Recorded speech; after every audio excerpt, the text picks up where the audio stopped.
السلام علیکم، درود و سلام ہو نبی رحمت، شفیع امت، والی دو جہاں صلی اللہ علیہ وآلہ وسلم اور آپ کے پاکیزہ آل و اصحاب پر۔ ٹیچنگز آف اسلام کے ساتھ محمد اویس قاضی۔ تو آج کا سوال یہ ہے، کیا بیٹی کی پیدائش پر گھر کے اندر مصیبتیں اترتی ہیں یا رحمتیں اترتی ہیں؟ ایک حدیث پاک سماعت کیجئے۔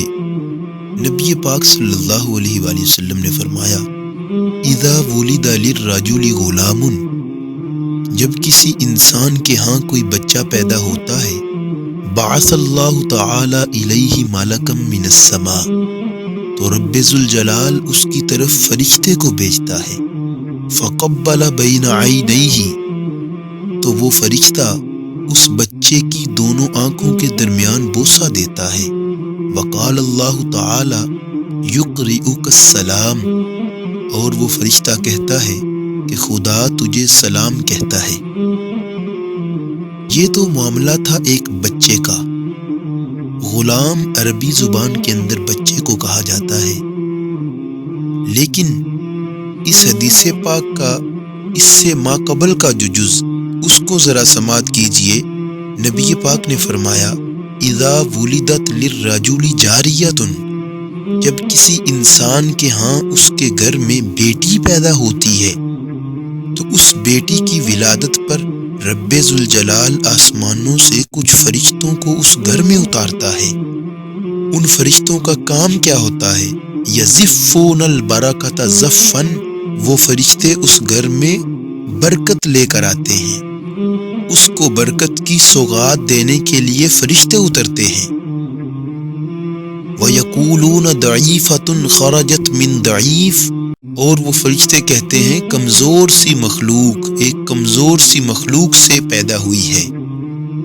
آگے کہتے ہیں القیم علیہا معان الی یوم القیامہ، جو اس کی نگرانی کرے گا، جو اس کی نگہداشت کرے گا، اس کی قیامت تک کے لیے مدد کی جائے گی۔ نبی پاک صلی اللہ علیہ وآلہ وسلم کے اس فرمان مبارک کو امام عبد الوہاب شعرانی نے اپنی کتاب کشف الغمہ شریف کے اندر نقل فرمایا۔ لہٰذا بیٹی کی آمد، بیٹی کی پیدائش، جس طرح دین اسلام سے پہلے لوگ مصیبت کا باعث سمجھتے تھے، مصیبت کی وجہ سمجھتے تھے، آج اس طرح نہیں ہے۔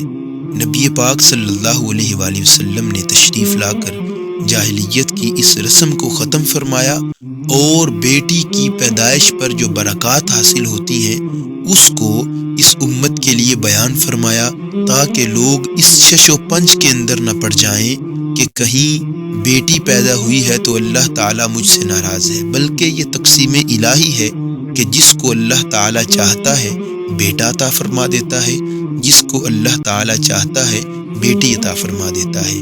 اگر بیٹا امت کی فلاح کے لیے، امت کی رہنمائی کے لیے، امت کی بہتری کے لیے کام کرتا ہے، تو بیٹی ہی وہ ہستی ہے کہ جو گھر کے اندر اس کو اس قابل بناتی ہے کہ وہ لوگوں کی رہنمائی کرتا ہے۔ اگر باپ مولا علی کرم اللہ وجہہ الکریم جیسا ہوتا ہے تو یقیناً اولاد حسنین کریمین علیہم السلام جیسی ہوگی، لیکن اس کے اندر جہاں مولا علی کی تربیت کا ہاتھ ہے، وہیں سیدہ خاتون جنت سلام اللہ علیہا کی تربیت کا بھی ہاتھ ہے۔ لہٰذا اگر بیٹیوں کی تربیت صحیح انداز میں کر دی جائے تو یہی بیٹیاں معاشرے کے لیے رحمت بن سکتی ہیں، یہی بیٹیاں امت کے روشن مستقبل کی ضمانت بن سکتی ہیں۔ لہٰذا بیٹیوں کی آمد یا بیٹیوں کی پیدائش کوئی مصیبت کا باعث نہیں ہے، بلکہ رحمت و برکت کا سندیسہ ہے۔ اللہ تعالی ہمیں بیٹیوں کی قدر کرنے کی توفیق عطا فرمائے۔